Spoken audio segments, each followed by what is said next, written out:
Hola chicos, bueno, el tema de hoy entonces es resolución de triángulos rectángulos. Ya habíamos entrado ya en la parte de trigonometría. Recordamos que la trigonometría es la parte de la matemática que estudia los lados de un triángulo rectángulo. Sabemos que un triángulo rectángulo, como tenemos acá una figura, tiene 6 elementos. ¿Cuáles son? Tiene 3 lados y tiene 3 ángulos. ¿Y por qué se le llama triángulo rectángulo? Se le llama triángulo rectángulo porque uno de sus ángulos es un ángulo recto, es decir, tiene 90 grados. Si acá vale 90 grados, acá tiene otro valor y acá tiene otro valor. Sabemos que la suma de A, el ángulo A, más el ángulo B, más el ángulo C, me tiene que dar siempre 180 grados. Esa es una condición que debemos tener en cuenta, que la suma de ángulos de cualquier triángulo, en este caso un triángulo rectángulo, tiene que ser 180 grados. Y para que sea triángulo rectángulo, uno de sus ángulos tiene que valer 90 grados. Bueno, ¿cuáles son los lados de un triángulo rectángulo? Le llamamos acá esta parte, la base, le llamamos cateto adyacente. Le llamamos cateto adyacente si el ángulo que yo voy a considerar es el ángulo que tengo acá. Y la parte vertical sería el cateto opuesto. Y la parte más larga le llamamos hipotenusa. Muy bien.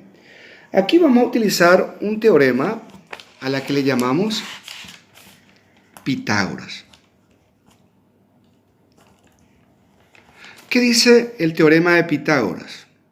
El teorema de Pitágoras me dice que la hipotenusa, voy a representar con la letra H, es igual a la raíz cuadrada de los cuadrados de sus catetos. Muy bien. Sería el cateto adyacente elevado al cuadrado más el cateto opuesto elevado al cuadrado, y la raíz de esa suma me va a dar la hipotenusa.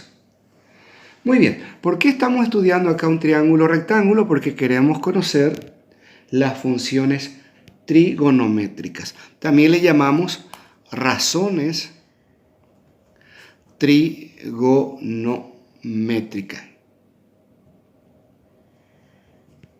Muy bien. ¿Cuáles son las funciones o las razones trigonométricas? Aquí vamos a escribir. El 1 le llamamos seno del ángulo. Represento con la letra alfa. El 2 sería coseno del ángulo. El 3 sería tangente del ángulo. A partir de ahí, el 4, el 5 y el 6 voy a tener la inversa de cada una de ellas. La tangente sería cotangente. Luego la inversa del coseno sería secante del ángulo. Y la inversa del seno sería cosecante. Muy bien.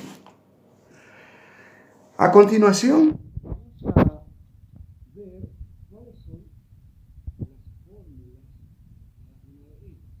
Seno yo represento con la letra seno y el ángulo represento con la letra alfa. ¿Cómo voy a tener seno del ángulo? Bueno, si yo relaciono el cateto opuesto dividido la hipotenusa, voy a poner acá cateto, voy a representar así, opuesto dividido la hipotenusa, que voy a representar con la letra H. Voy a tener la primera función trigonométrica, seno. La segunda función es coseno. ¿Cómo voy a representar? C o S, cos. ¿Y cómo voy a tener coseno del ángulo? Vuelvo a mirar mi triángulo rectángulo. Bueno, ahí voy a tener cateto adyacente dividido la hipotenusa.